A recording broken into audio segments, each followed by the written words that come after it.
One weakness is tempo swings, or cards that just sort of flip the board on them. It's very difficult to recover from things like that. And I think, if anything, his sort of Ramp Dragon list and Conjuring Force rune are going to have the tools for it, so it really just depends on if that works out. We'll see if that's how it ends up playing. So here we go, kicking off, and it looks like we're going to start out with Haven versus Rune. So let's see if Exo is right. Take it away, guys. Right, so this is the only match I feel like that could be kind of wild cardy, right? Because Conjuring Force does, I believe, have a slight advantage over Haven, but again, if Haven gets the right aggressive draw, I mean, that's why players play it, right? I mean, it can really just force through damage against anyone, so.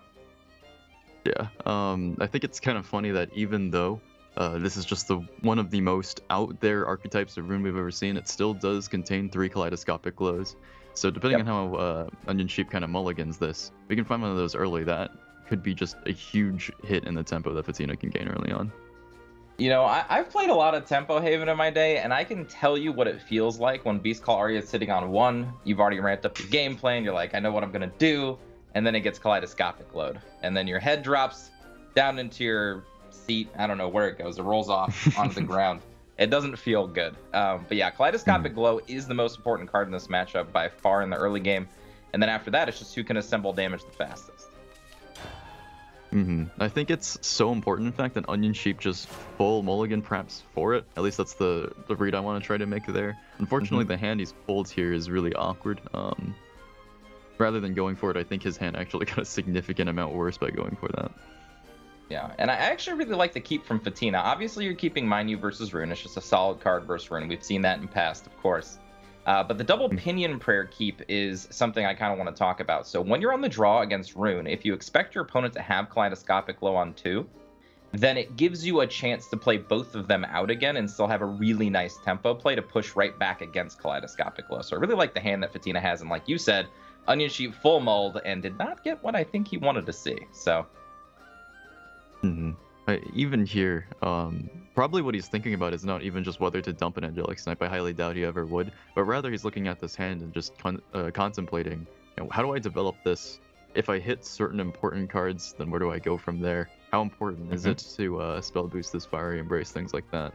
But yeah, as you said, keeping this with Fatina actually has so many implications to it, not just playing around Kaleidoscopic Glow, but this curves out really well with almost anything he can draw. Since Tempo Haven does have a very smooth curve, if he happens to miss a 3-drop or something along those lines and just pulls another 2, then it lines out a really strong turn 3. It's a really cool keep. Absolutely.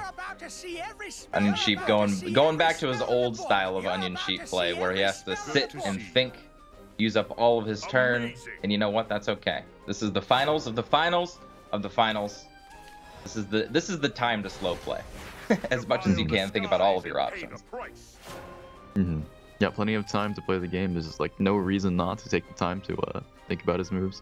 I mean, even here, it might not be completely obvious to him whether he wants to commit Insight or Magic Missile. Right, because this is an aggressive deck that does have a lot of low defense followers, Magic Missile is kind of premium. Like, it can pick off the Pinion Prayer follower that comes out. It can pick off anything. You know, if there's an Evo with it, like a Magic Owl's drawn on an Evo turn, it can pick off just that last defense that it needs to. So it's a pretty important card. But, of course, you need to get the flow of cards going with runes. So I still think Magic Missile's the play here. Yeah, I can't really see anything around that. Right. There's a lot of very important spell boosts I've noticed in this list. Between Daria and being a Conjuring Force list, it does run several Snowman generators, but also has a backup plan of Blade Mage and Enchanted Swords. So having an Insight later on to be able to spell boost a much larger hand like that could be like a full turn reduction on how fast you can get out the actual game plan of the deck. Well, that's actually one of the interesting spots that runes in, right? So, like, when you're playing a spell boost deck, it might seem good to always just play your cards as you draw them, utilize your play points every single turn, things like that. But think about how many play points, rather, your spell boosting actually reduces. Like, when you have a hand with Angelic Snipes and Insight, you can wait until you build up an entire hand of spell boost cards and just rapid fire these cheap spells off so that you can get a game going on the turn that you want it to. You don't necessarily just have to use your resources immediately. Those are probably thoughts that Onion Sheep is just generally very carefully thinking about. Especially if he pulls something like a Fate's Hand, and just having all those 1 costs to throw in would be phenomenal for him. But because his hand is looking not very good at the moment, still nothing too good to do here. Conjure Golem, probably his best play. Will probably Insight before it as well, just because he needs stuff to do. And right now, a couple of Angelic Snipes and a Fiery Embrace and a Levi that's not going to be turned on for a couple turns. Not really where he wants to be. Yeah, I think this is always a very rough position to be in. He is on the play, but especially in a matchup like this, when you are sort of more the control in the matchup, then if the opponent is on the draw but also manages to pick up a better curve for tempo early on, you can easily find yourself just completely drowning in damage, because you have a much later, or a turn later of an evolve coming off of them, and they have more resources the entire time. So I think if Onion Sheep takes too long to really develop anything, at least something to hold the board down, then we might just see this game over really quickly. So Onion Sheep just got an interesting draw for his Insight here. He's got Kaleidoscopic Load Bounce, Pinion Prayer. If he does that, he doesn't really have an answer to mine you for a few turns. If he plays Conjure Golem and Fatina doesn't trade with it, doesn't Blacken Scripture it, which doesn't look likely from the state of the hand, then he might have a way to deal with that mine you. But this is like a tricky situation for Onion Sheep, because he has to deal with that mine you. But it looks like he's going to go with the plan of just bouncing the Pinion Prayer. Seems like a fine plan to me. At that point, this both mitigates damage, and possibly he just wants the draw, just get that cycle in there. Though, as you said, it might be very difficult to deal with this menu, especially if it gets all the way to Fatina being able to evolve it, just because that's going to eat up the body of Levi post-evolve. So not having anything on board, and just no real way to this time to actually forestall the countdown amulets on Fatina's side. It's looking really rough, if you ask me. Yes, it is. And even interesting tech choices. So Concentration's not a card that you normally see in this type of deck. Obviously, Onion Sheep just favors more card draw. When you're playing against an aggro deck like this, though, paying 3 to just draw 2 cards on a turn can set you really far behind. This is a turn where he could do it, just because all those amulets are not going to be ticking down all the way on the beginning of Fatina's turn. So this might be his opportunity to do it, but he really needs to find some anti-aggro measures. Then he goes for it. I agree. I think the call to make there is just, this is really the last turn he's ever going to get in the game to have a slow turn. He's going to have to do a lot more than that on the following turn, just because that is his last turn before the burst comes in. Both the second Evo after Fatina's next turn, as well as the coalescence of both Pinion Prayers. Right, and it looks like he got really optimal draws there. He got 2 cards that he can finally spell boost. And saving Insights, this is what I'm talking about. Like, say he didn't play even Insight last turn, things like that. He could rapid fire these Insights off to make this Summon Snow bigger, faster, make this Fate's Hand smaller, all of those things. You just get so much more value out of the cost reduction that Insight grants you in a spell boost deck the longer you wait on it. And what looks pretty nice for him is that the Fiery Embrace has been reduced down to 3 now. So with 5 play points coming up, he has a very clean way to just kind of dump out cards from his hand anytime soon into, as I mentioned before the game started, some kind of tempo swing where not only is it really useful to have things like Insight and Angelic Snipe for easy spell boosts, but once you start to reduce cards like Fate's Hand and Fire Embrace to 0-ish in that range, it just becomes really easy to fire everything off at the same time. And it looks like Fatina has a really aggressive line. He can play this turn pre-Evo to get the damage in, probably going to be playing Hound. Looks like he favors card draw here over popping the Pinion Prayers. Interesting. Well, that's very interesting to me too, actually. I guess what he's looking for is, I guess, more of a finisher, or more guarantees of some cards that might be able to convert more damage later on, rather than just try to use it for burst immediately, which I mostly agree with. I think one of the main weaknesses of Tempo Haven sometimes is no matter how far ahead you get early on, there's no super massive burst finisher other than just sometimes tech copies of a Taurus, which isn't, in my opinion, completely ideal. Right.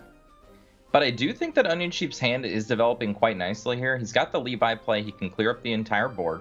He'll have to use every piece of Levi to do it, though, alongside of a Magic Missile and a Crimson Sorcery to basically clean it up. But that will do a lot of spell boosting. Those Summon Snows will be able to be played to the board. He still has backup Angelic Snipes for the Pinion Prayers that are going to be popping. And then he has a Daria to actually really push if he needs it. So here, right, the Levi is probably the best way to go for here. I'm sorry if I sound a little bit distracted. My kitten behind my curtain has been like trying to like climb onto my shoulder and watch the game the entire time. But this is the finals, Mofu. Yeah. This is the finals, okay? Kitty's probably excited. Yeah, been sleeping through everything else up to this point. Now notices there isn't a control mirror on the screen or anything like that. But yeah, really good swing for Onion Sheep. I think it really just comes down to whether Fatina can find the damage within, I think, a range of the next 3 turns, because I feel like Onion Sheep's just completely ready to go off. Yes. Or at least up Now, to it within the next turns. You see Fatina doing the March Hare's tea time dance. I think a lot of Haven players around the world will understand this dance. When you have Garuda in hand, you don't have March Hare's tea time, but then you draw it on turn 5. And then you just get a little bit more jump to your step, you know what I mean? You're feeling good. That's the interpretive motion behind him right now, and he has a lot of time for it as well. He knows Onion Sheep is just sort of taking his time with these turns, and when you're playing Tempo Haven versus it, you don't really have to spend too much time thinking about it. Just a lot of these plays are very straightforward. You're not against a deck that requires you to make a lot of different arcs and trades or anything. You just want to find that damage. So, to be honest, that March Hare's tea time could just have single-handedly finished it right there, because he has a very clean Garuda into it. And follow-up Garuda after that means Onion Sheep's on a 2-turn clock and still has a board to clear. Now, in saying that, if Onion Sheep does clear this board, which I believe he will do, he's got the Fire Embrace and the 2 Angelic Snipes to do so. Along with developing the Summon Snow, he could actually set up a lethal board with that Conjuring Force the following turn, but getting rid of those Angelic Snipes really hurts that plan, right? So he's got to do it in the right order. And then he has a Daria to finish off with Conjuring Force next turn and maybe draw into some Blade Mages or something like that to really push for more damage. But he is in a tough spot regardless. This is not going to be easy for him. Right. The very best, it looks like he's going as far as he can to get a board swing here. Fiery Embrace, thankfully. I had like the very top of the screen right above the rim of my glass, and I was like, please tell me that's at 0. Yeah. This is his only Yeah, chance please. remaining. But with this play being made, Garuda means 6 damage, not 7. And this is before 7 play points, so Pinion Prayer can't come down as well. Dance of Death might even be used, but doubtful. I think it's just Garuda, March Hare's tea time, clean up as much of the board as possible, and hope I don't die to Conjuring Force on a crackback. It didn't even occur to me that the pull of the Conjuring Force there would have actually made such a huge swing and advantage for Onion Sheep, because this is a really dangerous board, and it could be just so tempting to drop Onion Sheep to 1 here, but wise, Fatina takes no risks here. This is the very best he can to clear. He knows. But this is a pretty brutal hand that Onion Sheep got, and another Fate's hand to go along with it.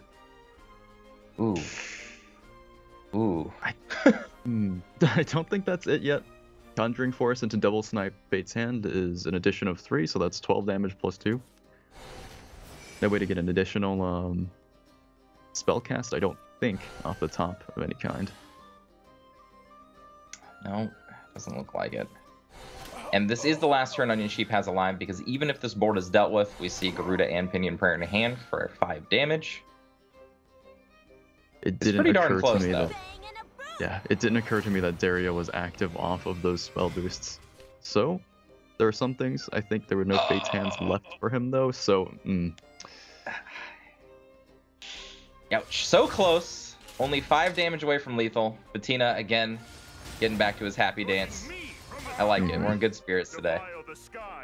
Yeah, it was a really close game. I think there were a lot of pulls for Onion Sheep that he could have hoped for. Unfortunately, I think he already burned through 2 of his Fate's hand. He had 1 more, and with 0 left, yeah, I think that was about it. There's no other spell boosts that would have gotten him out of that spot. Yeah, the funny thing about this game, too, is that Fatina was ahead the entire time. Had he not drawn that March Hare's tea time, I think he did have an opportunity to lose this game, is how close this game really was, even after the amazing start that Fatina had. So this goes a long way to say that Conjuring Force can really get out of any situation, but not this one. It definitely highlights the danger of how much a tempo swing from Rune can just completely change the face of the game. I mean, that was somewhat, or at least a very highly threatened lethal scenario that kind of got him out of all the nonstop damage that Fatina had been playing for. So if we didn't see it that game, we might see him find some success with it. Perhaps next time. He's going to have to beat Agroforest now, I believe. Yep, Agroforce is definitely a deck that can take on Rune. You know, we've got Lizas. We know how effective they are, just like mine use, except they do it for your entire board. So I believe the amount of Lizas will determine if it can beat Conjuring Force, because I think Conjuring Force is very well set up to actually beat Forest in the fact that it has Angelic Snipes, Magic Missiles, it has Summon Snowman to fill up the board, things like that. So it has ways to be defensive against Forest, but it has to get its right tools, as always. Mm-hmm. Whereas Forest, I find, is a little bit more strapped to find ways to clear the bodies that it needs to. It has Maze and Airbound Barrages, which, if Fatina can kind of find those in his sort of top 10-ish range, I think it would be really nice against the ideal starter for Onion Sheep. But we could easily find ourselves in a situation where Fatina either has to slow down a lot to start trading, or just become overwhelmed by the amount of times we'll have to be clearing snowmen. That's true. It's absolutely true. And it's funny, like today, it's I want to talk about Onion Sheep. So Onion Sheep has morphed into like an incredibly different player over the season.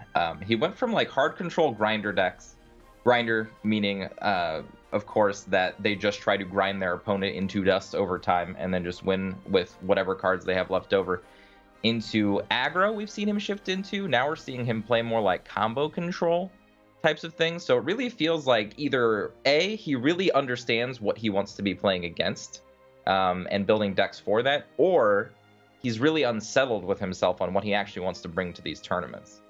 So I'm not really sure which part of the mindset he falls on, but it's interesting to think about because he's technically always been a player that brought those slower versions of decks, and we haven't seen that much from him this season. Yeah, now that you describe it like that, if I could compare Onion Sheep to someone, I think is actually very similar to Kionis in that both of them have brought all kinds of archetypes, different stuff every week at some points for both of them. And both of them are very thoughtful players who kind of like to take their time. We've seen Kionis develop over it, but Onion Sheep as well now actually proceeding back towards trying to take as much time as he can to figure out his best lines of play. But a lot of variety, yet I don't remember Onion Sheep ever really being in a phase where he was making many mistakes or sort of overlooking some things with all of the lists, despite how much he's changed his playstyle. I feel like he's just sort of a jack of all trades. I think he understands very well all the decks he brings. No doubt gets a lot of practice on all of them. So I guess what it just really comes down to is he making the right choices for what he wants against each opponent. Right now, I'm not sure if it's working out against this exact match versus Fatina, but that is yet to be seen. So Fatina, is he a part of a band? Is he you know, like lead vocals? You know what I mean? I see him getting into a rhythm right now. And this is not a side of Fatina that we normally see. Normally he's cool, calm, collected, not very emotive, but not today. Today he's in his sweet spot. I like this. I like this new side of Fatina. It's a good question. I mean, the background kind of makes me think of an album cover, if I'm honest. He's like advertising at the moment. Right. Buy my album, Fatina, EU champion. Let's go. I think if anything, he's just looking for some way to pass the time, as he knows the Onion Sheep's just going to sort of take as much time as he can every turn. So it's just, you know, maybe that's part of the strategy. Yeah, stretch out those vocal cords. He's like, you know what, Onion Sheep's gonna give me approximately 3 to 5 minutes every single turn, so time to practice my jams. It's a full rehearsal along the side of backup dancer fantasy. Try to get him in here. Now, this is actually another deck where Kaleidoscopic Glow is really good against in the early game to kind of mitigate value out of Water Fairy, things like that. And again, Onion Sheep not really getting the early removal tools he wants, but definitely has a clear line of play in his hand. He's got his Summon Snows into Conjuring Force with a Fate's Hand. Now with the Daria being drawn, he's going to have to find some cheaper spells, though. I don't believe he's spell boosting enough, or as much as he'd like to, into these early turns. Yeah, it feels like of all rune lists I've seen, this list always tends to draw the most awkward or clunky opening hands sometimes, just because whereas other rune lists can sort of just have their win condition in hand like D-Shift, or have a very strong balance of two mechanics like Earthright or the likes, it tends to not be too difficult to find a pretty easy opener. Whereas this list has a lot of different ways it can go. It has a lot of different win conditions that it can work on, or different ways to win every game.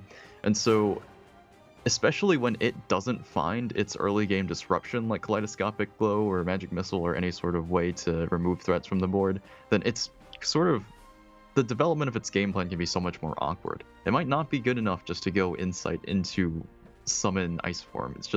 It's very slow, but he does have, as you said, all the tools he needs to kind of have a more promising mid-game at the very least, which is where I'm starting to understand this deck really, is it has a very exploitable early game in exchange for a very strong tempo swingy mid-game, I think. Right. It can literally do things that no other deck can, right? Like on turn 5, 6, and 7, it can put together 20 damage plus combos. So it can do crazy things, even through wards and all that kind of stuff. One play I actually want to highlight here is Fatina's use of Wood of Brambles here. So in my mind against Rune, Elf Girl Liza is the play 100% of the time. It will present more damage over a few turns, and then I can save the Wood of Brambles for a turn after Summon Snow is played, so I get the most use out of it. I feel like Fatina actually took a backseat to aggro here with that play. He's kind of like, I just want to build up value. I don't really care about pushing as much damage early, which I think might hurt him. If he gives Rune enough time, that's exactly what we're talking about. This mid game can actually just bowl him over. So I'm very interested to know the idea behind the Wood of Brambles play here. There are times where I feel like this sort of line of play is just fine, because if you develop a larger board for the turn where you drop Liza, then that can be just absolutely like it for Rune really. But not dropping it on 2 is like it is definitely the arc between a very safe versus a very high risk, high reward sort of play. And here, it's possible he doesn't even go for it. In fact, yeah, he's still going for the biggest board possible, and I think if he drops Liza anytime soon, then that could just end the game on the spot. The one advantage he did give away in doing this, though, is this follow-up Summon Snow. The Wood of Brambles will be gone, and all of these fairies will be susceptible, and there's no Elf Song in hand to kind of push them out of range of just dying to board here. So this is kind of the talk, or this is kind of the tempo of the game I was talking about. With Wood of Brambles being played earlier, it means that these Summon Snows can actually come back and take over the board, which I really like from Onion Sheep here. I don't think there's any other play he can make. If he's thinking about anything here, I think it's he's questioning himself, do I want to Insight before I summon Ice Form? Considering there are 4 spell boost targets here, what else does he really need to hit with it? Alongside that other question of, well, maybe he wants to hold it until after Conjuring Force because he has a relatively empty hand for an actual thing there, but it's a lot to consider. It actually doesn't come to any surprise, as any surprise to me that Onion Sheep is taking so much time with it. But, right, as you say, I think Ice Form is a fantastic play here. It plays around Liza perfectly. I mean, Fatina probably wasn't expecting to deal with the second one, but I imagine... Wait, Mofu. Summon Snow, okay? Not Ice Form. Ice Form also good, but we don't see it anymore. Ice Form is the big 5/5 with Ward that will die at the end of the opponent's turn. Summon Snow, the one that puts out the little snowman. Thanks for that correction. I see this card so rarely that I just forgot. So the Ice Form was in my brain. It's in a deck. It's in a deck, yeah. Summon Ice Form used to be an incredible card. An incredible card. Just stalling out aggressive boards, things like that. But I think it might just be too slow and too easy to get around nowadays for people to even want to consider it. I did try it in Conjuring Force for a little while, but even back then it ultimately fell because it kind of just doesn't do much, right? It says, I'm going to pass my turn. I'm going to spell boost once. What do you got? All right. Nothing cool. We'll just continue on. It seems like it'd be so cool as a card that can extend games, and just that alone is such a useful promise. But there are a lot of games where just your opponent can just shrug it off because you didn't spend much time doing anything with it. But yep, it's just when it hit me and I was like staring at it, I was like, okay, so I can see the word summon on there. And I'm like, it's not something that obvious as Summon Snowman, right? Because Shadowverse likes to put really, really fancy names on its cards half the time. So I was like, it's Ice Form. That's it. It's in my head. Absolutely fine. It's not a big mistake. You know what I'm saying? Just want to make sure that you know what's going on. So in this play, Liza protects an entire board. Great board setup against Rune. However, Fatina clearing off board in favor of just not dying to Conjuring Force plays has not really dealt that much damage to Onion Sheep yet. So we'll see if Onion Sheep has been given enough time to actually execute his game plan. And Daria is really scary. I mean, Daria can do a lot of things, right? So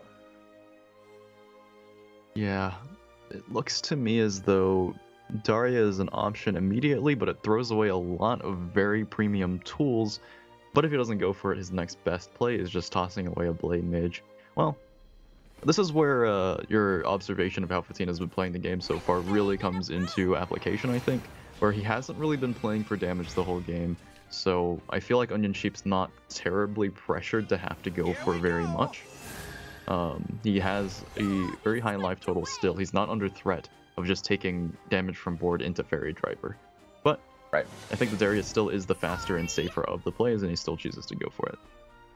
And I really like this target. Of course, you never want to see Liza bounced and replayed against you as Rune, so he's favoring clearing off that option instead of the extra damage, which I really like.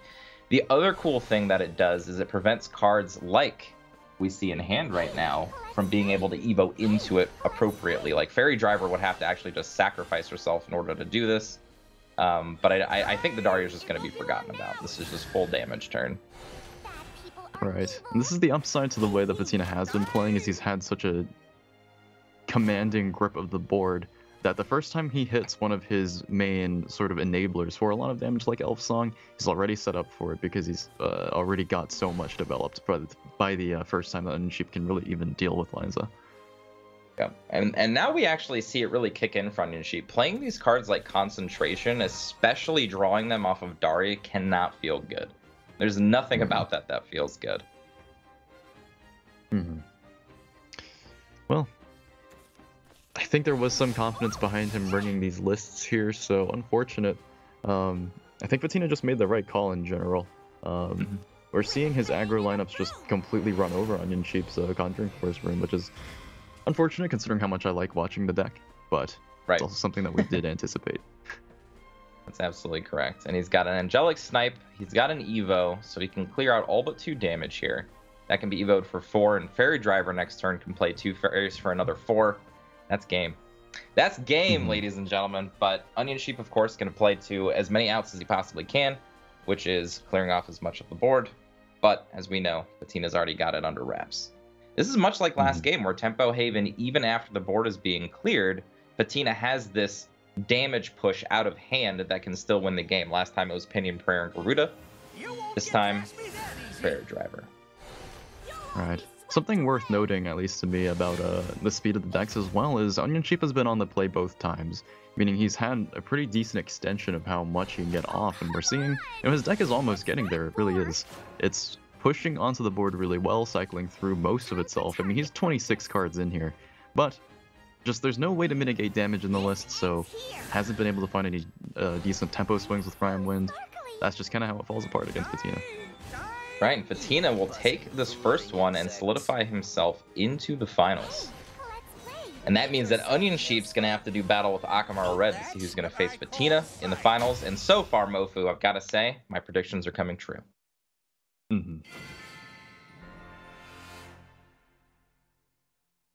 Patina has not stopped dancing this entire time. You know, at some point, I feel like that's some kind of deception by Patina. It's like casting some kind of illusion over the board state there. But Patina does take that win 2-0, and I think you identified it correctly. And one of